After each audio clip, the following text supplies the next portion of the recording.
একটি বাক্য, একটি হুমকি আর তার রেশ ছড়িয়ে পড়ল পুরো মধ্যপ্রাচ্য জুড়ে। ট্রাম্প বলেছেন তার আঙুল ট্রিগারে, আর এই কথার করা জবাবও এলো ইরানের পক্ষ থেকে। আমরা সেই আঙুল ও হাত কেটে ফেলব। এই কথাগুলোই বলেছেন ইরানের বিপ্লবী গার্ডের প্রভাবশালী জেনারেল মোহসেন রেজাই।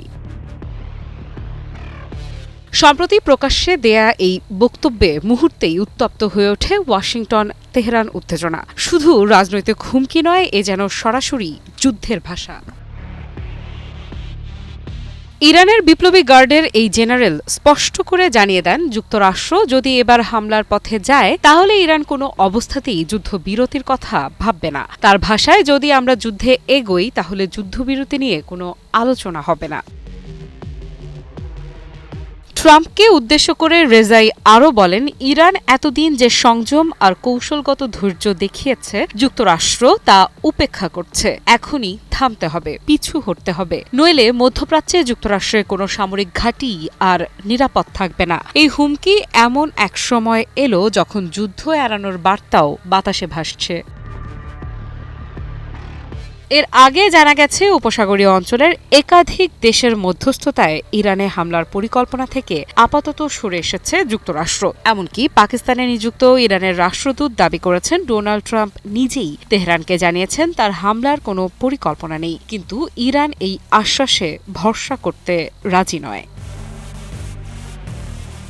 কারণ তেহরানের স্মৃতি এখনও তাজা। গত বছর পারমাণবিক ইস্যুতে আলোচনার মাঝেই ইরানে হামলা চালায় যুক্তরাষ্ট্র ও ইসরায়েল। সেই অভিজ্ঞতা থেকে ইরান বিশ্বাস করে ওয়াশিংটনের কথার চেয়ে প্রস্তুতি বেশি গুরুত্বপূর্ণ।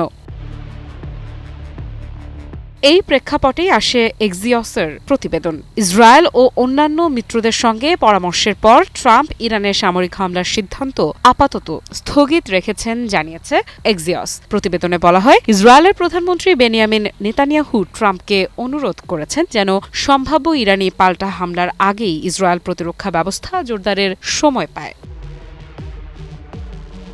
ইসরায়েলি ও মার্কিন সূত্রের বরাতে এক্সিওস জানায়, এই অনুরোধের পরই ট্রাম্প সিদ্ধান্ত পিছিয়েছেন। তবে এখানেই গল্প শেষ নয়।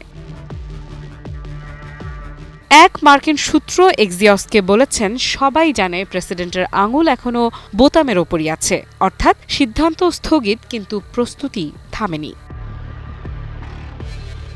আরেকটি গুরুত্বপূর্ণ তথ্য আসে ইসরায়েলি নিরাপত্তা সূত্র থেকে। তাদের মতে, যুক্তরাষ্ট্রের সম্ভাব্য হামলার পরিকল্পনায় ইরানের সামরিক স্থাপনাগুলোই মূল লক্ষ্য। কিন্তু ইসরায়েলের আশঙ্কা, এই হামলায় তেহরানের শাসন ব্যবস্থা প্রকৃত অর্থে দুর্বল হবে না। অন্যদিকে এক আরব সূত্র জানায়, আমেরিকানরা এখন নতুন করে পরিস্থিতি মূল্যায়ন করছে। এই মূল্যায়নের পেছনে আছে আরেকটি বড় কারণ, ইরানের অভ্যন্তরীণ পরিস্থিতি। বিক্ষোভকারীদের উপর প্রাণঘাতী দমন পীড়নে মৃত্যু সংখ্যা বাড়তে থাকায় ট্রাম্প একাধিকবার সতর্ক করেছেন, যদি হত্যাকাণ্ড চলতে থাকে তাহলে সামরিক হস্তক্ষেপ আসতে পারে। এক্সিওসের উদ্ধৃত এক সূত্রের ভাষায়, শেষ পর্যন্ত ইরানি শাসন ব্যবস্থা ভেঙে পড়বেই যদি না সর্বোচ্চ নেতা সরাসরি ট্রাম্পের সঙ্গে কথা বলেন। ওই সূত্র দাবি করে, ট্রাম্প বিশ্বাস করেন না ইরানের ব্যবস্থার ভেতরে আর কারো প্রকৃত অর্থে আলোচনার ক্ষমতা আছে। এসব কিছুর মাঝেই সামনে আসে মোহসেন রেজাইয়ের হুমকি, ট্রাম্পের আঙুল ও হাত কেটে ফেলার কথা। এটি শুধু ব্যক্তিগত আক্রমণ নয়, এটি একটি বার্তা, ইরান এবার আর কূটনৈতিক ভাষায় থামবে না। আফরিদা ইফরাত, নিউজ 24।